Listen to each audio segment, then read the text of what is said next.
contigo. Buenos días, amigos televidentes. Gracias por estar nuevamente en este su programa Jaime Arellano en la Nación. Les pido disculpas, ando un poco hoy resfriado, ando con un poco de asma y la voz no anda muy bien. El día de hoy vamos a estar hablando con el representante del sector privado. Con ellos vamos a estar hablando alrededor de cómo va el rumbo del país, cómo van los trabajos en las mesas de seguimiento. Vamos a estar hablando con ellos alrededor de la nueva ley o iniciativa CONATRADEC. ¿Qué significa? ¿Qué impacto va a tener para Nicaragua? ¿Cuál es la agenda regional que hay en el sector privado? Ahora, ¿qué estrategias se están haciendo a nivel regional para la nueva era del presidente Trump, las nuevas estrategias del presidente Trump? Por ejemplo, ahora el 15 de mayo, sé que viene a Nicaragua, va a dar una charla el expresidente de México, Vicente Fox, alrededor de una unidad que debe de haber, según él, entre México y los países centroamericanos para enfrentar las nuevas políticas económicas del presidente Trump. ¿Qué se está haciendo alrededor de eso? En las mesas de seguimiento del gobierno y el sector privado se ha hablado desde hace un buen rato y en este programa hemos tenido en varias ocasiones al doctor Mario Arana, hemos tenido ocasiones el mismo Juan Sebastián Chamorro de FUNIDES. La vez pasada tuvimos inclusive al presidente de la Cámara de la Pequeña Industria, el señor Torres, donde decía Leonardo que Nicaragua no estaba lista para la segunda fase del CAFTA, que no se estaba preparando. Desde hace tiempo José Dan viene diciendo que el gobierno y el sector privado vienen trabajando en estrategias para ponerse listos para esta segunda fase, con unas políticas nacionalistas, como la que ha manifestado que va a tener el señor Trump en su política económica. Nicaragua necesitaba pedir ciertos cambios, ciertas flexibilidades a la hora de implementar la segunda fase del CAFTA hacia Nicaragua. Se ha logrado eso, se ha avanzado en eso. Esto vamos a estar tocando con el doctor Freddy Blandón y el economista Rafael López, representando al COSEP. Antes de entrar con ellos, sí, un rápido comentario. Una que podría afectar a Nicaragua de una manera sorpresiva. La congresista Ileana Ross anunció hace un par de días que no se iba a volver a postular para reelegirse. Eso ha causado noticia debido a que Ileana Ross es una de las principales promotoras de la Nicaragua Act, una congresista que definitivamente, pongámosle, no le tiene buenos ojos al presidente Ortega.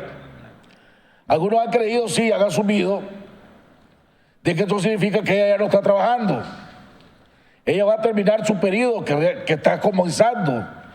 A ella le quedan un poquito más de 20 meses todavía como congresista y ha anunciado que no va a dejar pendiente, su función va a ser no dejar pendiente nada de lo que esté en su agenda y va a seguir, le va a poner más énfasis inclusive a la aprobación del NICA. Y lo otro que realmente da una noticia de tristeza, porque en vez de mejorar las cosas se va a complicar aún más y no sabemos qué impacto va a tener en la región, es la situación que hay en Venezuela. Ayer el presidente Maduro de Venezuela decidió llamar a una convocatoria a una constituyente, pero usando un mecanismo todo raro, porque le llama la constituyente comunal, donde los diputados que esta constituyente no van a ser electos a través de una votación, de un proceso democrático como todos los diputados, como fue recién electa la Asamblea hace un poquito más de un año, sino que va a ser electa de acuerdo a aquellos delegados como defensores del pueblo, nombrados por el mismo gobierno hace un par de años. Entonces esto, en vez de solucionar la crisis en Venezuela, la viene a empeorar, si es que se podía empeorar aún más. No le vemos ninguna salida a esto. El día quiero aprovechar también para recordarle que el día de mañana vamos a estar platicando con el ex embajador de Nicaragua en Washington, el doctor Arturo Cruz Sequeira. Con él precisamente vamos a estar hablando alrededor de la relación de Nicaragua con los Estados Unidos. Vamos a hablar sobre el contexto, vamos a hablar sobre la NICAC y vamos a hablar el día de mañana también alrededor de un rumor que hay, vamos a verificarlo si es verdad o es mentira, de que una de las razones por las cuales el gobierno no ha manifestado ni ha hecho ningunos cambios en su actitud hacia los Estados Unidos y sobre todo sobre los procesos electorales nacionales, más los demás denuncias que hay y que tienen que ver con el ICAC, es porque hay una teoría en el aire de que ya los Estados Unidos, con una reforma que se hicieron al Banco Interamericano de Desarrollo, ya los Estados Unidos no tienen poder de veto hacia los préstamos que se aprueban o no se aprueban en el BID. Lógicamente puede votar en contra de cualquier préstamo, pero ya el poder de veto que supuestamente tenía o supuestamente tiene el BID ya no lo tiene. Mañana le hemos pedido al doctor Arturo Cruz Sequeira y mañana él va a hacer una exposición al respecto, así que estaremos con él el día de mañana. Quiero anunciarlo eso desde hoy. Vamos a continuar oyendo el mensaje del Papa, sobre todo aquellos jóvenes que nos están viendo, a todos, oigamos el mensaje del Papa, aprendamos de él, actuemos de acuerdo a él. Corte comercial y regresamos con nuestro invitado, el doctor Freddy Blandón y el economista Rafael López. Ya volvemos.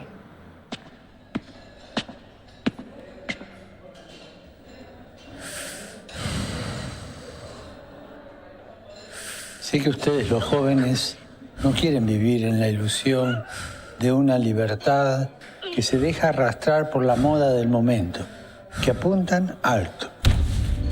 ¿Es así o me equivoco? No dejen que otros sean los protagonistas del cambio. Ustedes, los jóvenes, son los que tienen el futuro.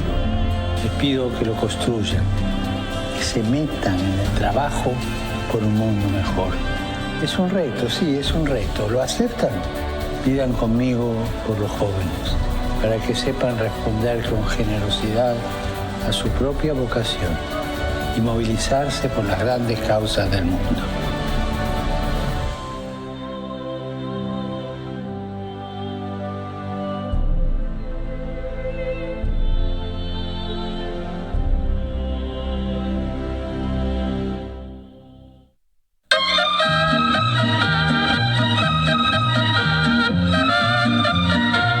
Haga realidad sus sueños, proyectos y metas con Plan Ahorro Meta Banpro.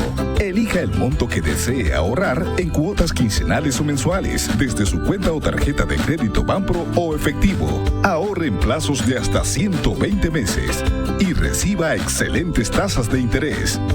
Visite nuestra sucursal más cercana y haga realidad sus sueños, metas y proyectos. Banpro, Grupo Promérica.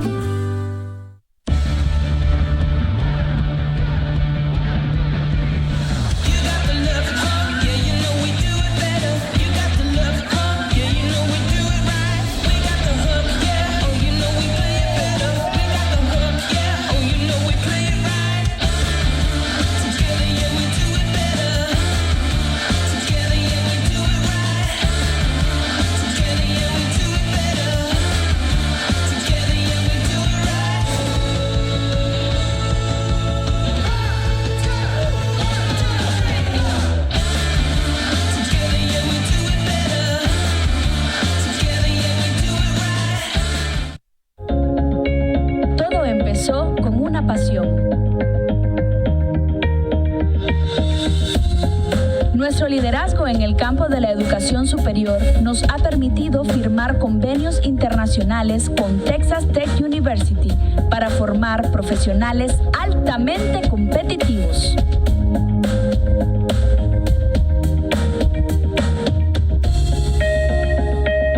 Campus UCAN, 38 manzanas de extensión.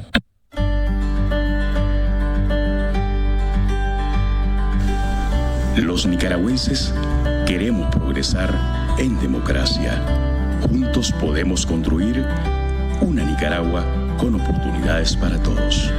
Vos podés hacer la diferencia. Adelante, ciudadanos. Abriendo caminos de libertad.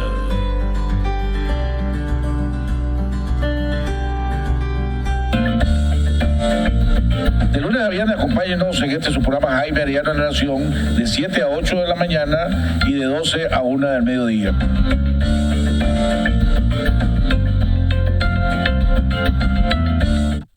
Dedicación al servicio para salvaguardar la vida y bienes de nuestros clientes es nuestra misión.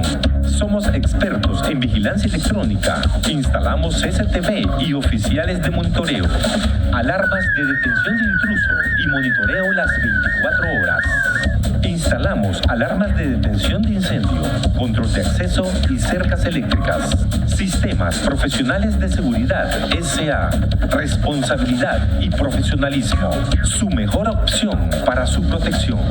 Residencial Bolonia de Ticabús, 4 cuadras al sur, Managua. Teléfonos 2266-9778, 2266-8901. Por negocios o vacaciones, en avión o crucero, a cualquier parte del mundo. Agencia del Viajero, la mejor opción para tus viajes. Cotiza con nosotros y compra hoy mismo, porque Agencia del Viajero tiene el paquete ideal para vos con la mejor tarifa. Canjeamos puntos con millas de cualquier banco de Nicaragua. Visítanos en Reparto San Juan. Agencia del Viajero, la mejor opción para tus viajes.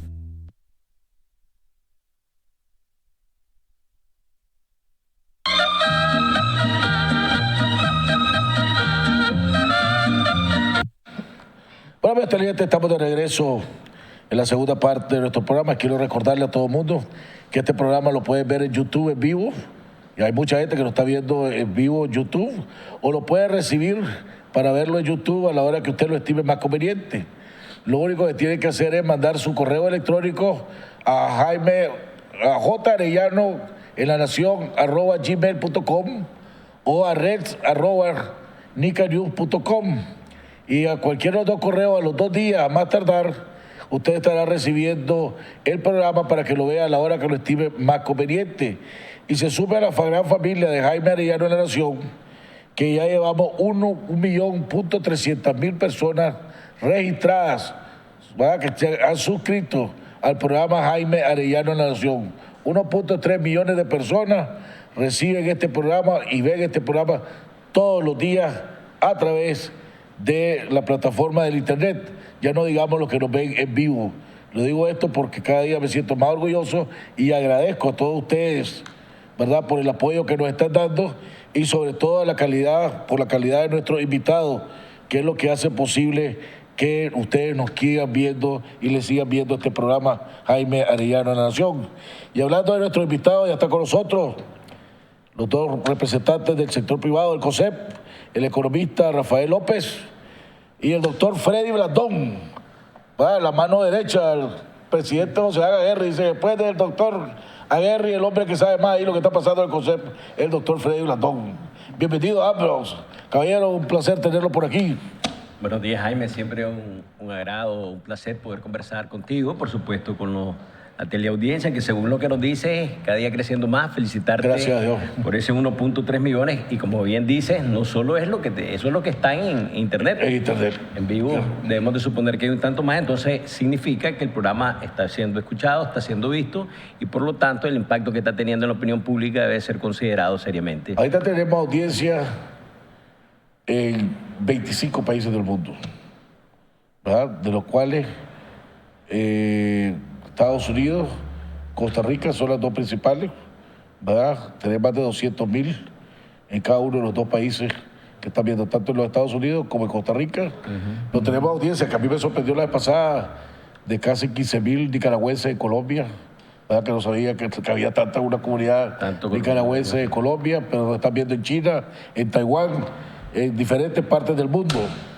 Y una de las principales preocupaciones de los que nos ven, como siempre, tanto en la política, es la parte económica, los cuales ustedes son claves en este país.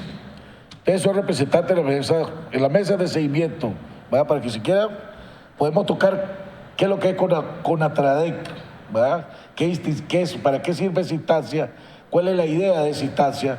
Después entramos a ver que nos expliquen ustedes cómo van las mesas de trabajo, las mesas de seguimiento, las cuales ustedes son parte también de esas mesas de seguimiento. ¿Y cuál sería el gran contratiempo que hay ahorita, el gran obstáculo que necesita superar, que hay que superar para mantener, ¿verdad? Gracias a Dios, todos los organismos internacionales de medición han puesto a Nicaragua un crecimiento económico entre el 4.5 y el 4.9, si no me equivoco. Ese será el crecimiento económico aquí en Nicaragua. Pero en ese crecimiento económico se tomaron en cuenta el impacto que podría tener UNICAACT, el impacto que podría tener de nuevo problemas climatológicos, los precios de nuestros principales productos de exportación se mantendrán altos, están altos, ¿verdad? Para que vayamos haciendo un análisis de este contexto. Doctor Confredi. Buenos días, Jaime. Efectivamente, nosotros como Consejo Superior de la Empresa Privada tenemos una agenda que está debidamente estructurada. Tú recordarás que desde el año 2009 venimos trabajando a partir de presentar a la nación, presentar a los actores, a las autoridades de gobierno una agenda que permita encauzar, dinamizar los esfuerzos del sector privado, pero también impulsar las ideas estratégicas que nosotros tenemos para el crecimiento. Comenzamos con agendas coyunturales 2009-2010, acordarás, estábamos en la crisis financiera más severa que he conocido en la historia, pero después de pasar la crisis, con la cual la pasamos con buenas notas, con buen suceso, y creo que las medidas sirvieron para dos cosas. Uno, evidentemente, para superar la crisis, y dos, para entender a las autoridades, a los que toman decisiones en este país, que efectivamente el sector privado era un actor relevante para incidir en las políticas públicas de este país y que por lo tanto tenía propuestas que eran necesarios escuchar.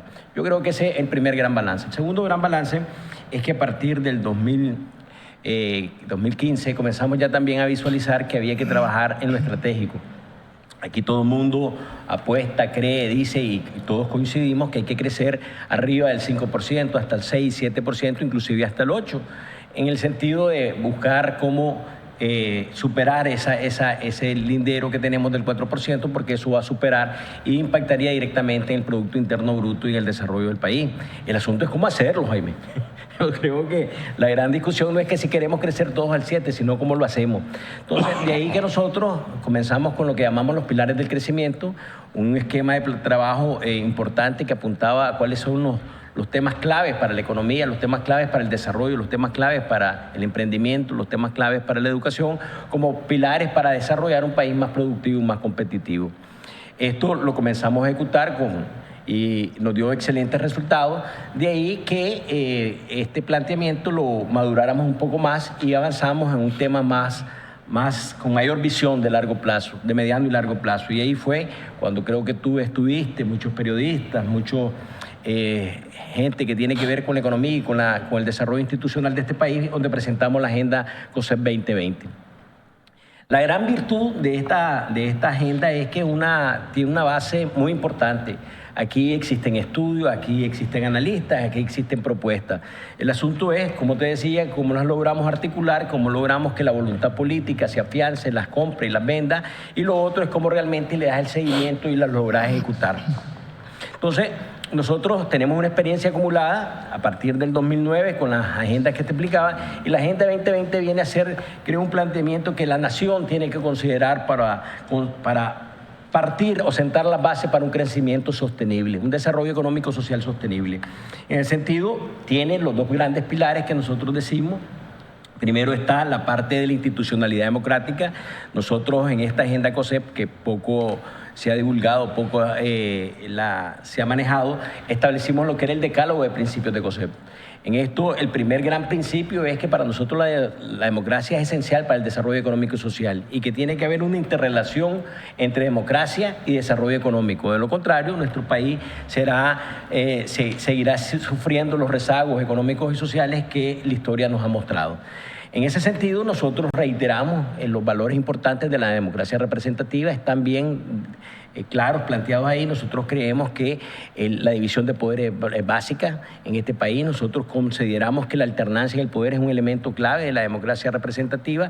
La existencia y el vigor y el desarrollo y los espacios políticos para que los partidos y los actores políticos desarrollen su actividad igualmente clave. Y por supuesto, también reivindicar, como siempre lo hemos hecho, lo que nosotros hemos llamado, y el presidente Aguirre ha llamado, el modelo de las libertades, que es el cual nosotros también postulamos y defendemos defendemos en forma vehemente.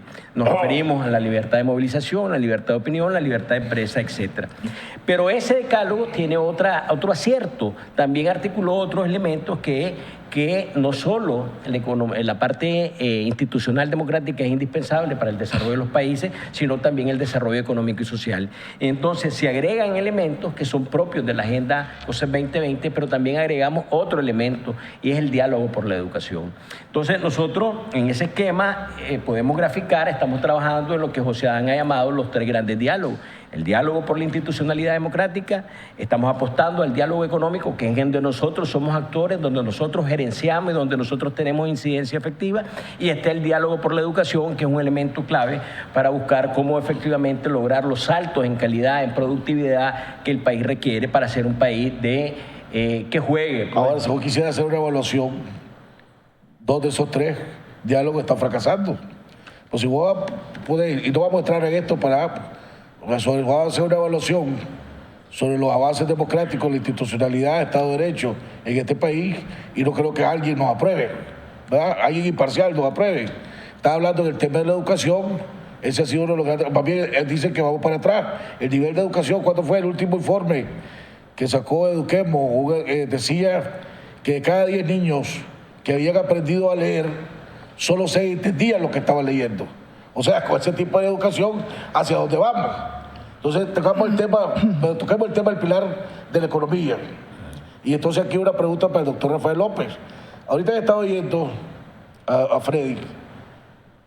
El doctor Francisco Aguirre Sacasa, uno de los invitados permanentes del programa, cuando está aquí en Nicaragua, desde hace un par de meses, un poquito más, decía y advirtió de que aquí en Nicaragua se estaban creando unas burbujas económicas que podían explotar en cualquier momento. Y advirtió en el área, y digo que uno de los termómetros iban a ser lo de los vehículos, y efectivamente ha habido una caída en la venta de vehículos, y me estaban comentando personas que trabajan en esa área, que los bancos, los depósitos de los bancos están llenos de carros reposeídos, que han tenido que quitar a la gente. Decía el doctor Aguirre que la infraestructura que se está haciendo en este país, el alto crecimiento de centros comerciales, de edificios, de esa infraestructura vertical, es mucho mayor a la demanda real que hay en este país, y que eso puede ser una burbuja o lavado de dinero. Después decían que el Banco Central, si no me equivoco, anunció en su reporte de finales de año que el crecimiento en la vivienda o la venta de la vivienda se había caído. Y me decía un banquero, y es que ahora me dice, no queremos arriesgar la plata, porque ya de los que podían pagar, me dice, los que eran clientes buenos, pongámosle, se ha acabado esa canasta de clientes buenos. Entonces hay muchos clientes riesgosos, y con la decisión del gobierno de ordenar que no hay desalojo, pues entonces me dice, es muy riesgoso. Entonces ahora vamos a poner más peros o hacer más difícil la obtención de crédito para estos rubros. ¿Su opinión al respecto? Bueno, primero, muchas gracias por la invitación a participar en el programa el día de hoy. La verdad es que la economía de Nicaragua hace algunos años estaba sustentada en dos pilares fundamentales, que era el crecimiento de las exportaciones por un lado y por otro lado las inversiones que se estaban desarrollando. Eso básicamente en los últimos 2 años ha venido cambiando. Ya no son necesariamente las exportaciones las que están impulsando el crecimiento, sino más bien que ese crecimiento está viniendo a ser impulsado por algunos de los sectores de la economía. Honestamente, en cuanto al crecimiento o a estas expansiones en el sector construcción, a mí me parece que no creo que se realicen algunas inversiones sin poder hacer estudios de que necesariamente, por ejemplo, si se pone un restaurante, van a poder desarrollarse o no se van a desarrollar. Yo creo que esas inversiones pues sí tienen un sustento que tiene que estar determinado por algunos estudios. Obviamente sí ha ocurrido que la venta de vehículos está reduciéndose en comparación con años anteriores. Sin embargo, lo que ha ocurrido en el mercado es que lo que ha estado habiendo es una venta de carros pequeños, de carros de cilindrada muy pequeña, que llega un momento en donde también hay una demanda que se está satisfaciendo de estas necesidades que quieren consumir este tipo de vehículos. Si bien es cierto, podría ser que hayan clientes riesgosos, pero hasta donde yo entiendo, la cartera morosa de los bancos es una cartera relativamente baja, incluso al promedio regional. Creo que la cartera morosa anda por el orden del 1.3%, que está por debajo de lo que es la cartera morosa a nivel regional. Entonces, no necesariamente estos elementos evidencian que las cosas van mal en la economía, ¿verdad? Por ejemplo, ahorita la actividad de corto plazo está creciendo a un ritmo del 4.9%, que está siendo impulsada por el sector pecuario, por la silvicultura y el sector madera, por la parte de servicios, que es todo lo que tiene que ver con hotelería y restaurantes, y también por la actividad del sector financiero, que incluso está creciendo a unas tasas por encima del 5%. De manera que este crecimiento que se está estimando para Nicaragua en el presente año de alrededor del 4,5% es un crecimiento que está por encima del estadio que creemos que nos hemos logrado apoderar, digamos, en los últimos años, ¿verdad? Yo creo que las cifras de crecimiento económico no deberían de basarse en algunos temas, sino... No ve el peligro de la burbuja económica, pues, que habla el doctor Aguirre en ese caso. Es decir, yo lo que veo es que existen elementos positivos que impulsan la economía y hay elementos que no necesariamente corren en la misma dirección. Pero, por ejemplo, lo de los clientes riesgosos, como decía, la mora es mucho menor que en otros casos. Con lo de los centros comerciales, yo siento, por ejemplo, de que nadie va a invertir si no busca una redención de ese dinero en un plazo determinado. Y es un tema de oferta y de demanda. Pues, es decir, no creo que nadie se lance a hacer una inversión si no ha estudiado bien qué es lo que puede ocurrir con esa inversión, ¿verdad? O solo que sea un mecanismo para lavar dinero, Freddy. Porque digo esto porque dice que en Guatemala ese era el mecanismo para lavar dinero y se crearon un sinnúmero de centros comerciales que algunos siguen fantasma, inclusive en Guatemala. Mira, vos que sos el representante también del COSEP, del sector privado de la Superintendencia de Bancos, si no me equivoco, ese es un problema que va creciendo en Nicaragua o un problema que está bajo control totalmente aquí en Nicaragua, lo que es el lavado de dinero. Mira, el tema del lavado de dinero es un tema que está presente en el mundo, es un tema que todos los países han adoptado medidas, acciones, y particularmente Nicaragua no se ha quedado atrás en ese sentido. Nosotros tenemos una entidad muy importante que es regional, que es el GAFI, en el cual nosotros hemos suscrito una serie de acuerdos y se han tomado una serie de medidas administrativas y legislativas para adaptarse a esas medidas. Están, por supuesto, la autorregulación que tienen los bancos, que tienen que responder ante los movimientos de dinero, y por supuesto también tenemos nosotros una entidad que también supervisa parte de la entidad reguladora, como la superintendencia, que es la UAF. Yo creo que las medidas que se han tomado desde el punto de vista normativo, legislativo, y las acciones que hacen todos los días los bancos es permanente. O no sé si has escuchado las capacitaciones que realizan las entidades bancarias, financieras, para educar a los usuarios financieros, pero también para capacitar sobre el control del riesgo que significa este flagelo en el mundo. Entonces, Nicaragua, en ese sentido, no ha tenido mayor impacto. No hay ninguna evidencia que demuestre que efectivamente tenemos ese problema. Al contrario, lo que sí hay evidencia es lo que se está trabajando. En el tema que mencionaste al inicio, Jaime, a mí me parece importante también conversar sobre eso. Yo comencé relatando las agendas que hemos trabajado en la Agenda 2020. Nosotros tenemos dos de los temas que tú mencionaste. Uno, la agenda legislativa, que es una parte muy importante del trabajo del quehacer gremial empresarial, donde estamos involucrados los actores principales de los sectores de la economía y, por supuesto, las mesas de trabajo. Tú recordarás que nosotros desde hace varios años hemos dicho que es importante trabajar sobre la facilitación. Que la facilitación tiene un efecto muy importante en lo que son las exportaciones, la actividad empresarial, la importación, la exportación. En ese sentido, nosotros desde la Agenda COSEP 2020 establecimos entre una de las medidas, una de las acciones concretas para el desarrollo de esta agenda, instalar las mesas de facilitación. En ese sentido, creo que ha sido una de las grandes noticias que hemos tenido como sector privado, un gran impacto que estamos teniendo en el día a día de las empresas, las famosas mesas de facilitación. Y aquí tenemos que agruparlo en dos grandes temas. Nosotros tenemos mesas de facilitación que son mesas permanentes de trabajo en el sentido de que son temas sectoriales o transversales. En este caso tenemos el tema de los aeropuertos. Recordarás cuando se comenzó desde COSEP a trabajar e insistir en la mejora en el aeropuerto. Esto nos dio la pauta, primero, que es posible y segundo, que hay que hacerlo y replicar esa buena práctica en otros sectores. De ahí que nosotros estemos trabajando ahora una comisión permanente de pasos terrestres, una comisión de facilitación en el puerto de Corinto. Precisamente hoy creo que tenemos una... ¿Esa comisión de pasos terrestres para lo de la frontera? Sí, la frontera, donde efectivamente se hizo un planteamiento que Rafael te podrá explicar mejor, lo que se trabajó a nivel regional, que tiene un impacto nacional y que por lo tanto va a significar mejoras en la infraestructura, en el paso de bienes y personas en las fronteras, que creo que es una buena noticia. Otro tema es la Comisión de Energía, que estamos trabajando en forma permanente. Un tema que mencionaste y que tenemos también que poner en el radar es la Comisión de Promoción y Facilitación de las Exportaciones.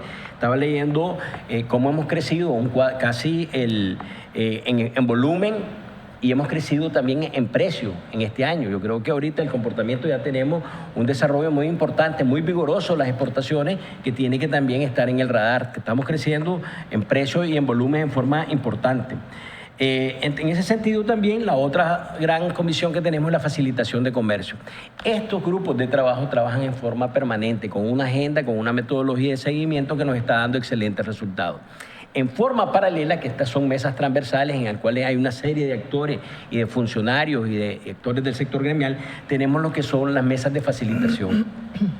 Aquí, si bien es cierto, estamos enfocados en la parte estratégica, que es lo que apunta la Agenda COSEP 2020, tampoco podemos dejar el día a día. Tú sabes que importar, exportar tiene una complejidad, tiene una dinámica muy propia que no hay que descuidar bajo ningún supuesto. En ese sentido, nosotros hemos instalado mesas que atienden los temas municipales. Un gran resultado de estas mesas municipales, por ejemplo, fue la ventanilla para promoción de inversiones a nivel municipal. Ya está inaugurada, próximamente estaremos dando a conocer, el presidente Aguirre dará a conocer ya la propuesta concreta, pero ya están por lo menos las instalaciones físicas, inclusive ya tenemos algunos resultados. Tenemos, por ejemplo, una mesa permanente con la DGA, la DGI y el Ministerio de Hacienda. Esto desde el punto de vista de los recaudadores internos y externos de impuestos. Estamos trabajando con las políticas que se tienen que ver, estamos hablando de la revisión de las listas taxativas que tenemos que ver periódicamente y por lo tanto también la dinámica que tenemos en aduana. En aduana el trabajo ha sido sumamente dinámico. Hemos aprobado últimamente 4 circulares técnicas. De las más relevantes, Jaime, podemos mencionar la circular técnica de Zona Franca. Ya se aprobó una circular técnica que permita facilitar el proceso de exportación. Ya vas a poder exportar desde los almacenes generales. Ya no vas a tener que pasar necesariamente todo el proceso que está en las aduanas. Pero ¿qué han hablado? ¿Qué tanto se ha mejorado la famosa discrecionalidad que tiene la aduana? En el sentido, porque yo recibo llamadas telefónicas y correos de gente, y conozco gente que me ha enseñado que ellos vienen, compran su producto, compran los insumos, compran lo que tengan que traer, traen la factura y aduana sencillamente le dice: yo no te creo esta factura. Yo te voy a aplicar el precio que yo creo que es lo que vale. Y ¿para qué jodido traer con la factura y me hace presentar la factura si ustedes sencillamente me van a decir: hermano, yo no te creo? Sí, entonces cae en dos cosas: o en la discrecionalidad del tipo que te está atendiendo, o si le cae bien o le cae mal. O del favoritismo, pues. Vos sos conocido, sí, brother, no te preocupes. No, este jodido me cae mal, aquí te fuiste, papá. Entonces, ese es uno de los grandes problemas que lleva años que hay en la aduana y bola de todos los sectores, y todos se quedan del mismo clavo. Sí, efectivamente yo creo que es un tema atinente a lo que nosotros creemos que son temas transversales. Estamos hablando de la discrecionalidad y estás hablando de algunas decisiones que pueden someterse o dar pie a otro tipo de de flagelos como son la corrupción, en este sentido la transparencia. Nosotros en las instituciones y en los procesos que estamos involucrados de facilitación estamos trabajando con AINCO en esa dirección.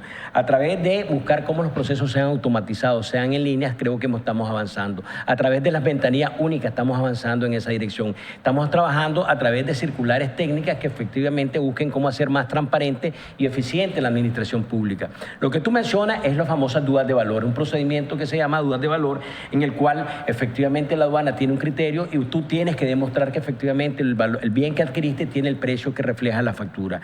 Ese es un proceso tortuoso algunas veces, pero creo yo que en definitiva, en la medida en que estemos trabajando en procesos de automatización, estemos trabajando en figuras novedosas, como es por ejemplo el operador económico autorizado, que es un tema que estamos trabajando a nivel de las aduanas, estaremos avanzando. Sí tenemos problemas, efectivamente, esos problemas nosotros tratamos de ventilarlos, resolverlos, a veces algunos en forma puntual, pero nuestro apunte, nuestro esfuerzo principal como sector privado es buscar soluciones transversales, integrales, y eso se logra a través de buscar cómo automatizar los procesos. Eso no sería esa discrecionalidad. ¿Por qué discrecionalidad al fin y al cabo? Pues no sé qué otro adjetivo ocupa, pues.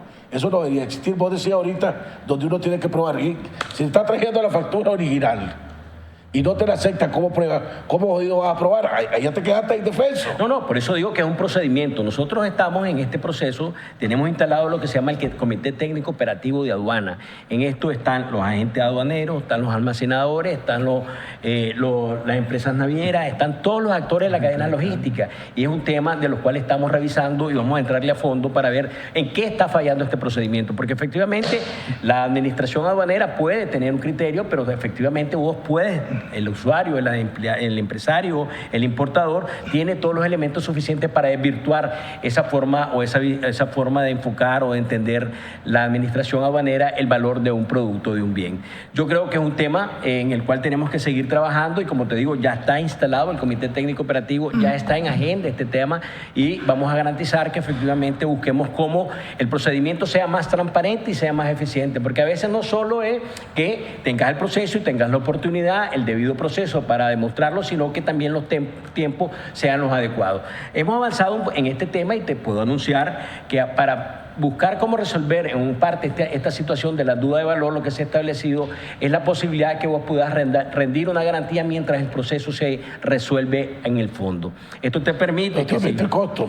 Sí, pero un costo financiero relativo porque es una garantía, que no es el valor de la mercancía que ellos te están estimando, sino es vos lo comprás en una empresa, del sistema financiero, una garantía, y con eso, ¿qué es lo que hace? El levante la mercadería inmediatamente al momento que se establece la duda de valor. Si vos querés esperar el proceso y tenés toda la capacidad y el soporte financiero para lograrlo sin esa garantía, también lo podés hacer. Pero creo que sí hay que tomar más acciones, más medidas, y esta es una medida que creo que nos está dando buen resultado. Si vos apelás, perdóname que tome tiempo en este punto, y el doctor López, pero este es uno de los temas que más afecta en todos los sectores. Está hablando de comercio, industria, lo que es la parte de aduana.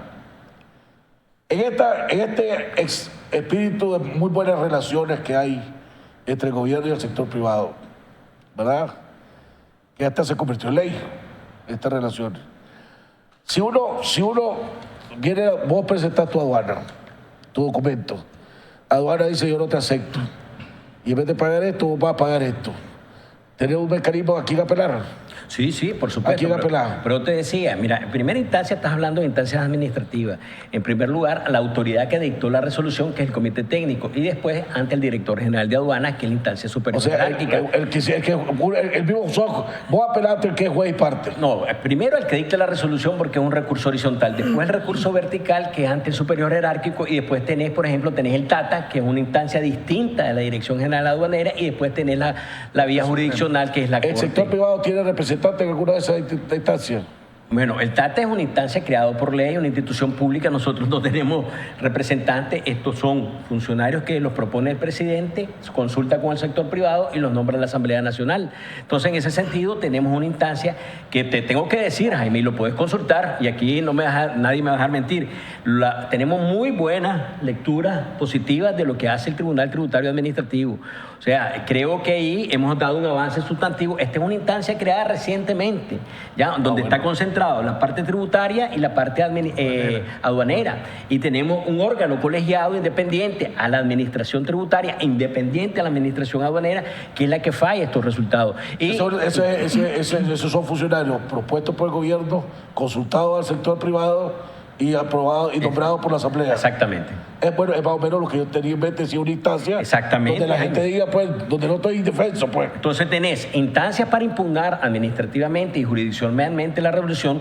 El propio deudor de valor tiene una metodología y tiene unos métodos para valorar las mercaderías y por lo tanto tenés la oportunidad de hacerlo y ahora tenemos también la garantía. Entonces, no está perfecto el sistema. No, lógicamente no está perfecto. No está, pero entonces tenemos garantía, tenemos formas de impugnar y tenemos inclusive los procedimientos que establecen la duda de valor, con el énfasis de que los estamos revisando. Ahora, otro de los problemas que he oído y platica mucha gente son los niveles de corrupción que hay en el Estado, la falta de transparencia que hay en el manejo de las licitaciones. Me comentaba, da la casualidad el día de ayer, que me comentaba uno que, y vos sos abogado, y me va a decir si se violó la ley o no se violó la ley. Decía este empresario que participó y su negocio es participar en licitaciones en todos lados. Participó en una licitación, ¿verdad? Y él sabía que había un amarre entre alguien que trabajaba en esa institución y uno de los licitantes, pongámosle. Pero él también sabía que, él logró, decía, de una manera que estuve explicando, que él sabía que estaba $1 millón más bajo que sus contrincantes. Él llegó y fue el último en presentar la licitación, la oferta, y que supuestamente las ofertas se van abriendo. Vos me vas aclarando si que te he equivocado él que me dijo, de acuerdo a quien la ha ido presentando. Pues el primero que la presentó es la primera oferta que se va abriendo para... En este caso, no quisieron hacer eso, sino que abrieron la licitación en la puerta que él hizo. Y entonces la oferta que él hacía, él la hizo por $8.9 millones. ¿Verdad? No, $9.8 millones. Sabía que estaba $1 millón abajo, más bajo. Entonces, entonces la siguiente... Dice este hombre, supuestamente manejaba la licitación, y dice oferta de $9.8 millones. La oferta del siguiente, $9.7 millones. $100,000 más barato. Entonces, gana 9.7. Entonces él dice, espérate un momentito, le dice, yo la quiero ver la oferta. Entonces el funcionario le dice, no tengo por qué enseñártela. Entonces le dice, no, pero un momentito, la ley dice que vos tenés que enseñarme si es la oferta que supuestamente ganó. Quiero ver donde dice 9.7. Que no me cree, vos tomarlo como vos querrás. Entonces el hombre se hizo arrecho, guardó los documentos, más bien lo iba a verguiar, pues, al maestro. Y al fin y al cabo no le enseñó la licitación y se la adjudicó al que él quiso. Pongámosle pues, porque de esa manera. Y así me han mencionado varios casos en varios lugares diferentes. ¿Se violó la ley ahí o no se violó la ley ahí? Mira, con lo que viste, ¿verdad? No estoy hablando de... Definitivamente, y no estamos hablando de nombres ni nada por el definitivamente pronunciarse sobre un caso concreto es complejo porque hay que estar en eso. Yo lo que sí te puedo decir es que de la Agenda 2009 nosotros tenemos un permanente planteamiento para buscar mayor transparencia y combatir la corrupción. No es falso totalmente que esté fuera de la agenda del COSEP, del sector privado, el tema de la anticorrupción y el tema de la transparencia. Y te voy a poner 2 ejemplos. Tú recordarás la ley, y a propósito del caso que me acabas de exponer, existe lo que se llama la Ley General de Contrataciones Administrativas del Sector Público. Esta es la ley que regula lo que son las relaciones de las contrataciones que hacen los particulares con el Estado. En este sentido, este fue un proceso que estuvimos trabajando con el BID, ¿ya? Y aquí los representantes del BID, los técnicos del BID, se metieron de cabeza en esta propuesta. ¿Por qué? Porque había que incorporar las mejores prácticas, había que incorporar las mejores políticas de contratación, las mejores políticas de transparencia, a tal extremo que acaba recientemente de decirse por el Banco Mundial, y lo habrás escuchado, que este país es de los mayores y de los mejores ejecutores de las carteras del Banco Mundial. El Banco Mundial, el BID, todos los préstamos, todas las transacciones, todos los recursos que vienen a través de los organismos multilaterales se dan a través de procesos de licitación. Entonces, nosotros creemos que se dio un salto importante en transparencia, en modernidad, con la ley de contrataciones administrativas del sector público. Y no nos quedamos ahí, Jaime. El BID dijo, bueno, este modelo, este desarrollo normativo para garantizar estos procesos que sean bajo principios de transparencia, libre competencia, público, también tiene que llegar a nivel municipal. Tenemos una ley que ya tiene como 4 años. Y también se aprobó lo que se llama la ley de contrataciones municipales. ¿Cómo explicas así, Freddy? Y yo entiendo las evaluaciones que del Banco Mundial, por eso es que el que está afuera solo oye, ¿me entendés? No está adentro. Pero por ejemplo, vos ves la encuesta de Funides. ¿Cuál es el principal problema que ve el sector privado? Que se entrevistaron a los 100 personajes más importantes, pues pongámosle. La corrupción. No, el primer lugar no es la corrupción, en la lista que nosotros tenemos. Funides, según Funides, el principal problema es la corrupción. Nosotros creemos que es el financiamiento, creemos que es la informalidad. Pero bueno, el caso es que nosotros sí estamos trabajando en esos temas. Y el otro ejemplo que te voy a poner, Jaime. La ley de Nicaragua, ¿verdad? Dice que el principal problema que hay en Nicaragua, aparte de la parte no democrática, es los altos niveles de corrupción. Entonces, ustedes como representantes del sector privado, ¿verdad? Yo estoy bien leyendo, diciendo lo que leí, pero yo no estoy adentro, pues, ¿verdad? Claro. Entonces, para el sector, para ustedes, para el COSEP, ¿la corrupción es un problema serio en este país? Mira, la corrupción es un elemento serio en cualquier país del mundo. Yo creo que la corrupción se combate a través de transparencia, de procesos públicos, y nosotros estamos trabajando en eso. Y los casos concretos... No me responda el diplomático Freddy Blandón. No, los casos... O sea, es un problema que está entre los principales problemas y que hay que entrarle con el diente a ese clavo, o no es un problema que hay que entrarle con el diente a ese clavo. En la encuesta de empresas sostenibles que se desarrolló en el 2015 en el COSEP, a través de un modelo matemático, la corrupción es un problema, pero no es uno de los 5 principales problemas. Los 5 principales problemas son los que han quedado en los pilares de la Agenda COSEP 2020, que es el tema de la infraestructura, que son los temas relacionados con el financiamiento, con la parte de la gestión pública y facilitación, con la parte de la formación del talento humano, y el otro tema tiene que ver con la gestión de la innovación empresarial. Entonces, esa es la respuesta. Es un problema, pero es un problema, no está entre los 5 principales problemas. Entre los 5 principales problemas. Ya hay una diferencia entre ustedes y los otros. Y así fue que lo midió la encuesta de empresas sostenibles. Pero yo no quisiera dejar pasar la oportunidad de, como hablamos al inicio, yo creo que Freddy ha explicado muy bien estas comisiones permanentes de trabajo que se desarrollaron a partir de la experiencia exitosa de la Comisión de Aeropuertos, donde todos los que hemos pasado por el aeropuerto nos damos cuenta de los cambios que han habido en términos de la atención al visitante y otras cosas que no son tan fáciles de ver que están por detrás. Y eso es lo que generó que ahora exista una comisión de pasos terrestres, una comisión de promoción de exportaciones, una comisión de turismo, y también hay una comisión permanente de trabajo que desde diciembre está trabajando en lo que es el puerto de Corinto, que puedo referirme tal vez brevemente a ello. Pero también a mí me gustaría decir que también a nivel regional existen esfuerzos que se están haciendo en torno a la facilitación. Esa meta de trabajo... Antes se veía, por ejemplo, una vez al mes, creo yo, o 2 veces al mes, esas reuniones donde iba José Dan con diferentes presidentes de cámara, inclusive y asesores, a reunirse con Bayardo Arce y gente del gobierno. Después había una como semiconferencia de prensa donde se decía lo que se había discutido, el tema que se había discutido y eso. Desde hace un buen rato para acá no hemos visto eso. Ya hubo cambios. ¿Quién es la contraparte del gobierno contra el sector privado? Hay rumores que dicen que ya no es Bayardo y que la vicepresidenta de la República es la que es la contraparte entre el gobierno y el sector privado. ¿Eso es verdad? Ella es la contraparte entre el gobierno y el sector privado. Doña Rosario, pues la vicepresidenta de la República. La verdad es que el gobierno determina los mecanismos de diálogo y de discusión con el sector privado, ¿verdad? De manera de que lo que estamos viendo en este momento es que existen todas estas instancias que tienen mecanismos permanentes de trabajo. Las mesas de facilitación que ha mencionado Freddy, que son 7, si no me estoy equivocando, tienen un esquema de trabajo prácticamente semanal. Las comisiones de trabajo permanentes que acabo de mencionar se reúnen mensualmente y mensualmente tienen 2 esquemas de trabajo. Hay un esquema de trabajo donde se reúnen a nivel de ministros y de representantes del sector privado, pero también a nivel técnico, si hay temas que trabajar, hay grupos tanto del sector privado como del sector público que están trabajando.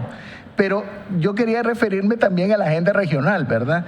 A mediados del año 2014, FEDEPRICAP, que es la Federación de Entidades Privadas de Centroamérica, Panamá y República Dominicana, de la cual COSEP forma parte, consiguió una cortesía de sala en la cumbre de presidentes del SICA que se realizó en República Dominicana en ese entonces. Don José Adán, precisamente como representante de FEDEPRICAP y como presidente del Comité Consultivo de la Integración Económica, tuvo la oportunidad de decirle a los presidentes cuáles eran la problemática que visualizaba en torno a la integración y en torno a la facilitación en el ámbito regional.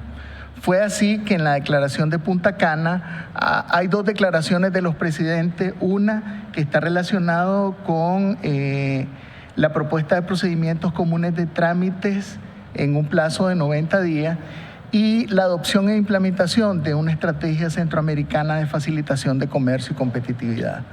Esta estrategia centroamericana, que fue un lineamiento de la cumbre de Punta Cana, fue aprobada en octubre del año 2015 y establece 2 grandes elementos. Por un lado, un modelo de gestión coordinada en frontera y por otro lado, la implementación de unas medidas que se le llamó medidas de corto plazo que sirven o que van a facilitar el tránsito de mercancías en la región. El modelo de gestión coordinada en fronteras tiene algunos elementos como son una plataforma digital de comercio centroamericana que de hecho en el mes de enero de este año se aprobó su segunda fase. Esta plataforma digital lo que va a permitir es la interoperabilidad de las instituciones públicas de la región. ¿Qué significa interoperabilidad? Que los sistemas informáticos de aduanas se van a poder comunicar entre ellos, que los sistemas informáticos de migración se van a poder comunicar entre ellos. Y adicionalmente, otro tema dentro del modelo de gestión coordinada en frontera es el tema de pares de países y pares de fronteras, ¿verdad? Que es un elemento importante de cómo se va a hacer el control en la frontera. Y por el otro lado está la determinación de las 5 medidas prioritarias de corto plazo, que es la declaración anticipada de mercancía. Eso va a permitir que se cambie lo que ha estado ocurriendo, que cuando la mercancía llega a la frontera, allí se hace el papeleo. Y lo que quiere la declaración anticipada es que la mercancía ya vaya con sus papeles cuando llegue a frontera. El otro tema es la agilización de controles migratorios para los conductores. ¿Qué es lo que sucede? En los países del CA4, la persona puede transitar con un carnet de residencia o con una cédula de identidad, pero el registro de datos todavía se hace manual. Entonces, ¿qué es lo que se quiere? Que ese control migratorio lo realice en el país de salida y a través de una comunicación informática se pase la información al siguiente país para que el siguiente país le dé pase o no a esa persona que va a transitar. Ese ámbito migratorio, la vez pasada me comentaba un gerente de una empresa extranjera que hay problemas con el gobierno porque tiene más de un año de no darle respuesta. Cuando vienen inversionistas a invertir y vienen gerentes extranjeros o funcionarios extranjeros de la empresa, le piden lo que se llama una residencia temporal. Y el gobierno está supuesto a entregar una residencia temporal. ¿Y qué migración tiene más de un año? A varias empresas inversionistas y empresas extranjeras que no le han otorgado la residencia temporal ni se ha pronunciado al respecto, causándole daño, pues, porque cada tiempo se tiene que ir, se tiene que mover, tiene que volverse. Y que sea un tema que han venido solicitando agilización y que no ha habido respuesta al respecto. No sé si ustedes tienen... No, esto está relacionado con efectivamente esa figura de la residencia temporal, pero también están las residencias de trabajo, pues, personas que... ¿O la residencia de trabajo fue? Yo creo que sí, eso tiene su proceso natural. Porque hay más de un año que dice que Migración no ha dado respuesta. Hay que revisarlo puntualmente porque creo que nos interesa que los que están invirtiendo en este país tengan todas las condiciones para poder desarrollar libremente. Yo creo, y no quería desaprovechar el programa porque creo que fue el primer tema que tocaste, Jaime, el tema de la agenda legislativa. Cuando comenzamos hablando de la agenda COSEP 2020, hablamos de las mesas de facilitación, las comisiones permanentes, bajo un enfoque estratégico, bajo un enfoque de buscar cómo resolver también el día a día, pero también tenemos lo que ha sido un trabajo permanente del COSEP, que es la agenda legislativa. Este año hemos tenido, por ejemplo, comenzamos con la reforma que se hizo al Código Procesal Civil, una noticia que fue muy importante para los usuarios del sistema financiero, que ahora van a poder realmente recibir el valor justo de sus propiedades en caso que vayan a un proceso de ejecución, que creo que fue bien recibido por la ciudadanía y por los actores principales, en este caso principalmente los usuarios del sistema financiero. Después pasamos a la reforma, lo que fue la reforma a la ley forestal. En este sentido, nosotros, y lo destacaba el presidente Aguirre y también nuestro sector forestal, Confort, que efectivamente se le quite en el proceso de revisión de una de estas mesas, inclusive la mesa forestal, se logró pues que no incorporaban nuevas multas y nuevas sanciones, nuevas tipificaciones que iban a perjudicar o iban a afectar, si se aprobaban, a un sector que estaba volviendo a dinamizarse después de algunos problemas que tuvimos organizativos en cuanto a las funciones de regulación y las funciones del Estado. Y ahora que estamos en víspera de la aprobación de una reforma a la ley de la CONATRADEC. La CONATRADEC es la Comisión Nacional de Transformación y Desarrollo de la Caficultura, que tiene su propia ley y la cual ha tenido un impacto muy importante desde el punto de vista de lo que significa hacer esfuerzos articulados desde el sector público y el sector privado para avanzar en desarrollos que todos demandamos, que es la productividad. Esta ley ha logrado recaudar hasta este momento importantes fondos y recursos, pero ahora tenemos que canalizar y volcar esos recursos hacia acciones concretas. Y para eso era necesario, y la experiencia práctica de este año en el cual está funcionando la ley, era que había que crear una instancia ejecutiva. Entonces, por esta ley, de consenso con los exportadores, con las microfinancieras, con el sistema financiero, con las cooperativas y con los productores agropecuarios del sector cafetalero, hemos decidido que es necesario crear lo que se llama la Secretaría Ejecutiva. Esto supuso dos cosas. Uno, transformar y modificar un poco lo que eran las funciones de la propia CONATRADEC para trasladarla a la definición de políticas públicas más que acciones ejecutivas y crear una instancia que ejecute los mandatos de esta instancia. Yo creo que hay reivindicaciones muy importantes del sector cafetalero, entre tantas que hemos escuchado, pero las más relevantes está un laboratorio. Estamos hablando de la capacitación que se está dando, que se tiene que dar técnicamente. Estamos hablando de los programas de semillas que tienen. ¿Dónde se va a conseguir financiamiento para esto? No, esto ya tiene su propio fondo, porque esto se alimenta a través de un porcentaje, de un valor que se establece en la propia ley por cada café exportado. Bueno, eso es un fondo. Entonces, estaremos viendo aquí políticas que van a apuntar a mejoramiento de semillas, a mejor capacitación, a definición o construcción de la promoción de exportaciones. Recientemente acabamos de estar ahorita en una feria en Estados Unidos donde CONATRADEC dio los recursos para que participáramos promocionando los cafés especiales de Nicaragua, y creo que fue un evento de mucho realce, de una oportunidad extraordinaria, una ventana para poder vender nuestro. Entonces nosotros estaremos viendo en los próximos días cómo se va a concretar esta reforma que, como te digo, va a apuntar a un desarrollo estratégico de la caficultura. Y aquí estamos hablando de que estos fondos, estos recursos que provienen de los productores se van a orientar a los temas que acabo de mencionarte. ¿Qué va? Oh, Dios, se me fue la pregunta que tenía ahorita, pero vamos a ir a un cambio. Y regresamos con la parte final del programa con nuestro invitado, el doctor Freddy Brandón, y el economista Rafael López. Ya volvemos.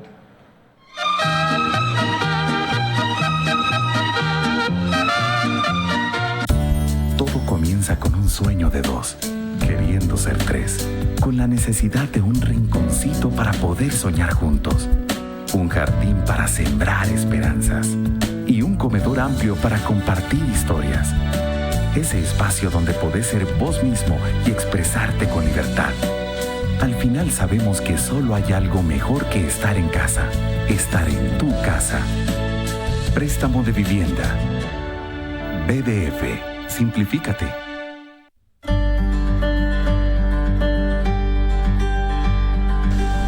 Los nicaragüenses Queremos progresar en democracia. Juntos podemos construir una Nicaragua con oportunidades para todos. Vos podés hacer la diferencia. Adelante, ciudadanos. Abriendo caminos de libertad.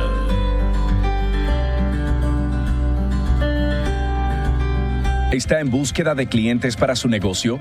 Licas en el Exterior News, con publicación impresa y digital, será la pieza que creará confianza a sus clientes, credibilidad y deseo de comprar sus productos y servicios, con más de 150,000 lectores, más de 300,000 visitantes en nuestra página web y más de 6,000 usuarios activos en Facebook, con clasificados anuncios, publireportajes y más, promoviendo Nicaragua y destacando a los empresarios y personalidades nicaragüenses exitosas. Somos una compañía de comunicación brindándote soluciones efectivas y te asistimos con ayuda de mercadeo implementando un plan para tu negocio. Visítanos en Facebook y en nuestra página web www.nicasnews.com. Ahora mismo llámanos al 626-789-8909.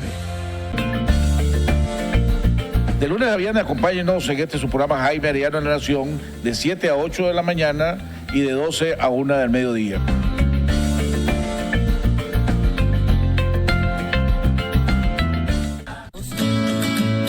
Obedecer, servir, agradar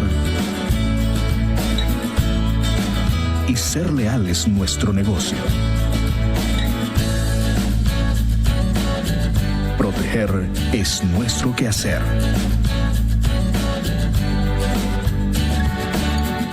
Improvisa, su seguridad asegurada.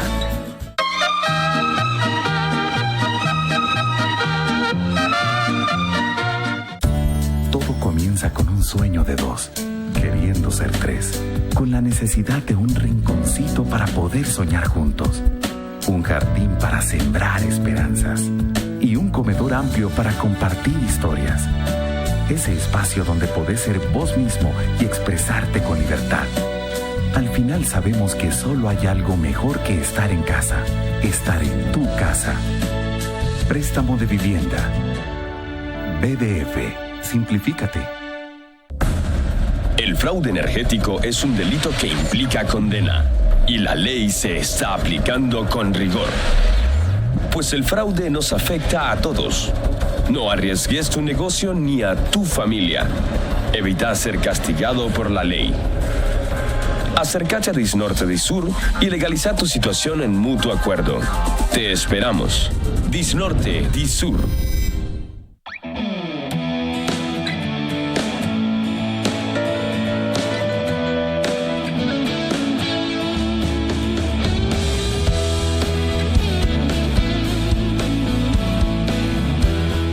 No solo le ofrecemos una amplia flota vehicular a los mejores precios, sino también, cuando rentamos un vehículo, nos aseguramos que nuestro cuidado viaje con usted a donde quiera que vaya. Easy Rent a Car. Cuando hacemos negocios, hacemos amigos. Atención pequeños y medianos empresarios. 100% Noticias le da la oportunidad de llegar a sus clientes a través de la televisión. Contáctenos y conozca nuestros planes especiales para pymes. Y si decide aliarse con nosotros, le obsequiamos su video publicitario. Llámenos al 8663-4308 y sea parte de la familia de 100% Noticias. Punto 3 por la característica. Bueno, amigos televidentes, estamos de regreso en la recta final de nuestro programa con nuestro invitado, doctor Freddy Blandón, y el economista Rafael López. Ya se me acordé de la pregunta que tenía. Bueno, no es ninguna maquiavélica como usted estaba pensando, sino que un tema que se ha venido tocando y lo veo que se toca cada vez más en pláticas personales en diferentes lugares, y es alrededor cómo mejorar la productividad en este país.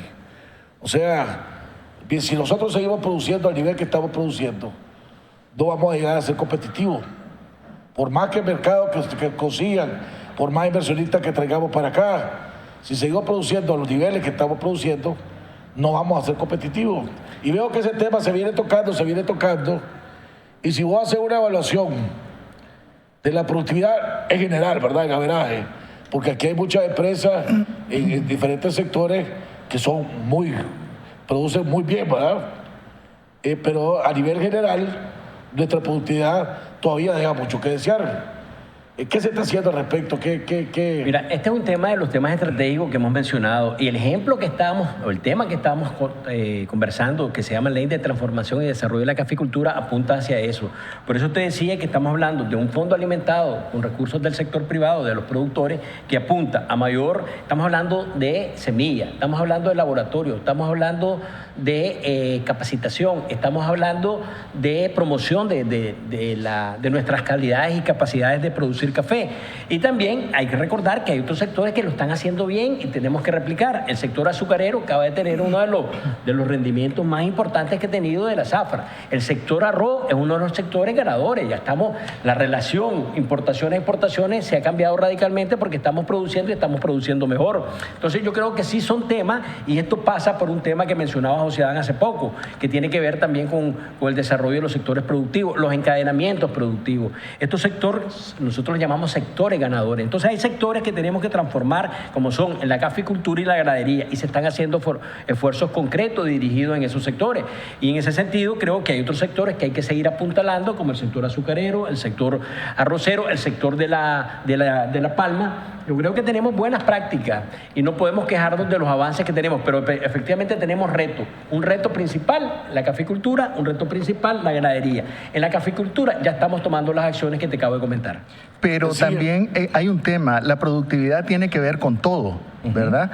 Tiene que ver no solo con mejores formas de organización de la producción, sino también tiene que ver con prácticas, tiene que ver con tecnología, tiene que ver con una serie de factores.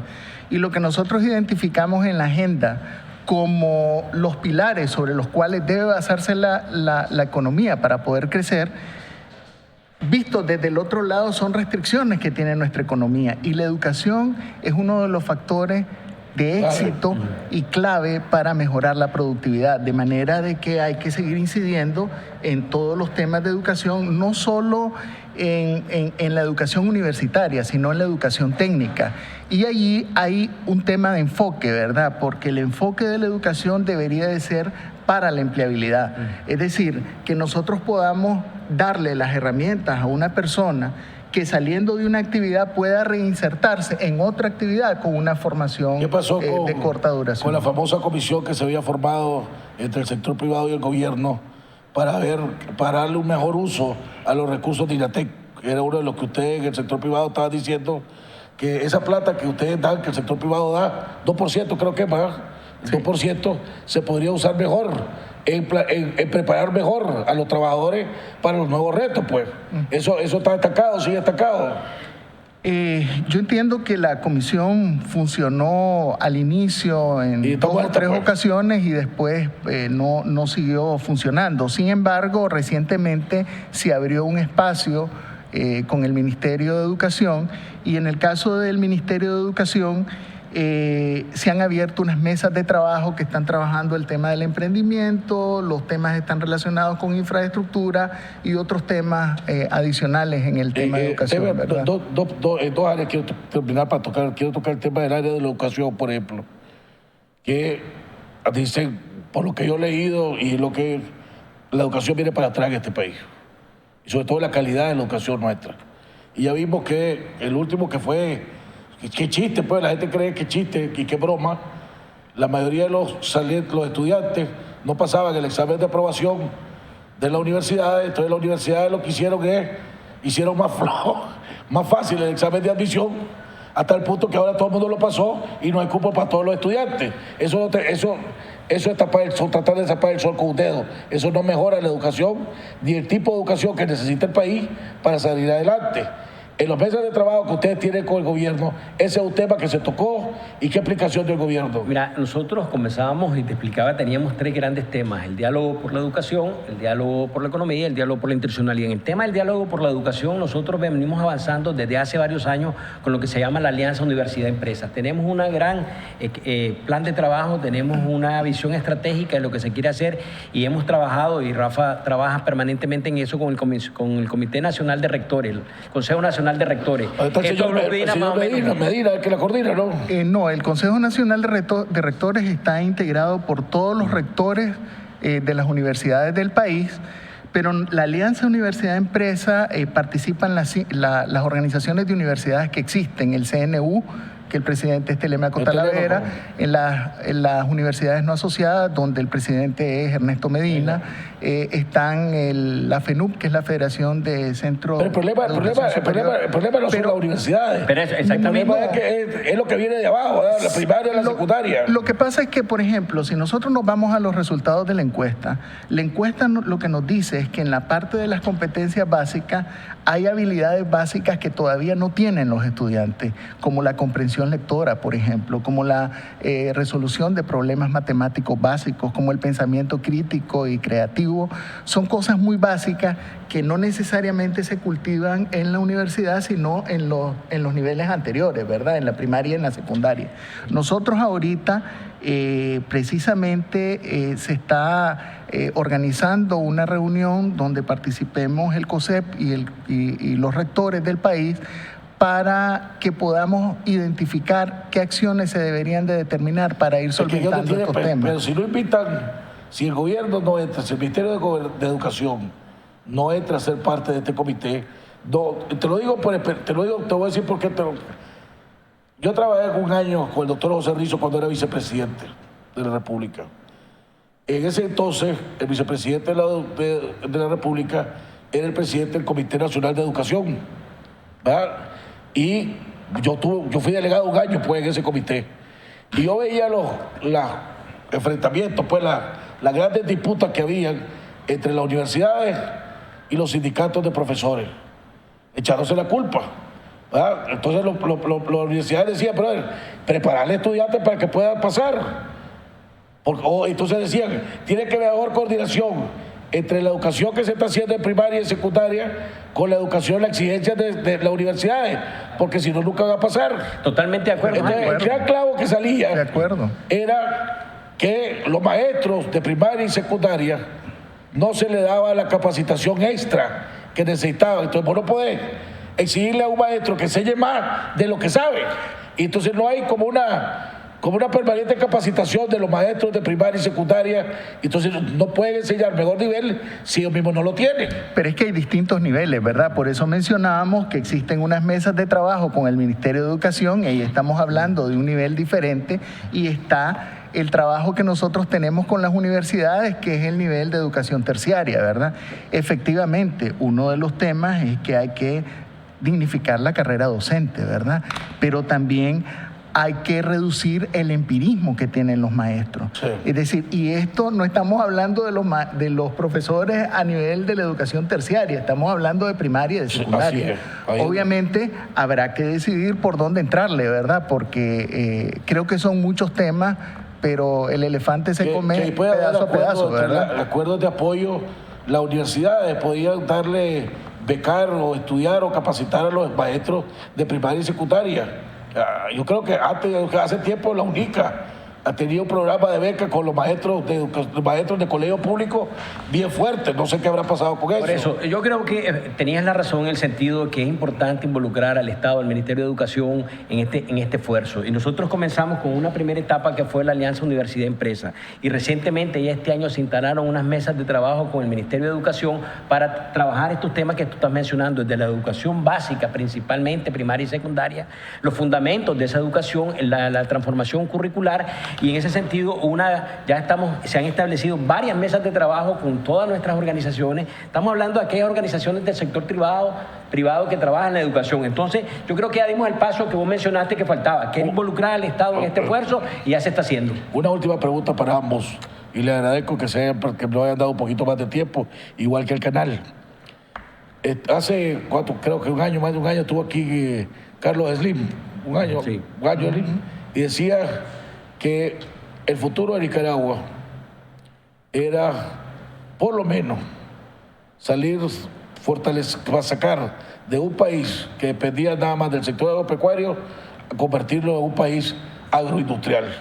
Si no tomábamos el paso de convertirlo en un país agroindustrial, íbamos a seguir siendo un país pobre y nos íbamos a quedar en la cola. Ya no estamos hablando de los saltos de tecnología, de la comunicación y todo lo demás. Lo mínimo que necesitaba hacer Nicaragua era pasar de un país agropecuario a un país agroindustrial. Si no, íbamos a seguir siendo pobres y jodidos todo el tiempo. Totalmente de acuerdo. ¿Hay alguna estrategia alrededor de ese tema? La Agenda COSEP 2020 establece en una de las acciones definir una política agroindustrial.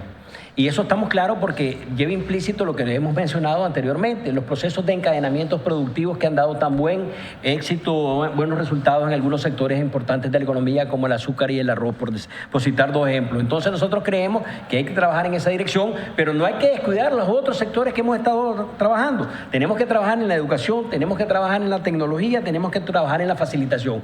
Por eso es que vos ves la foto que te refleja la Agenda 2020, una foto completa de lo que tenemos que hacer estratégicamente para lograr eso que tú dices, porque de nada serviría trabajar en una política agroindustrial si no tenemos los técnicos debidos, si no tenemos la respuesta de las instituciones debidas, si no tenemos la capacidad de poder exportar esos productos. Entonces estamos hablando de un encadenamiento estructural que permita que nuestro país logre eso y lograr el ansiado desarrollo sostenible que todos requerimos. Creo que estamos anclados en un 4% muy positivo que nos va a significar seguir avanzando en el desarrollo social sostenible y económico de nuestro país, y por lo tanto los retos están, nuestros retos como sector privado, Jaime, están planteados en la Agenda 2020, y eso es lo que nosotros vamos a ejecutar y trabajar permanentemente para lograr los resultados que el país necesita dentro del punto de vista económico y de institucionalidad democrática. Bueno, hemos llegado al final del programa.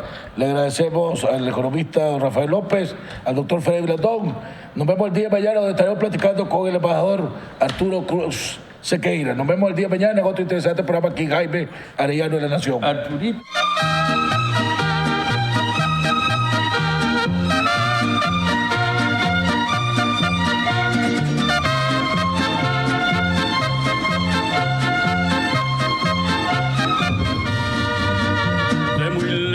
Yo vengo a cantar, soy del campo y del pueblo querido, soy Argueta y vengo a felicitar a don Jaime Arellano,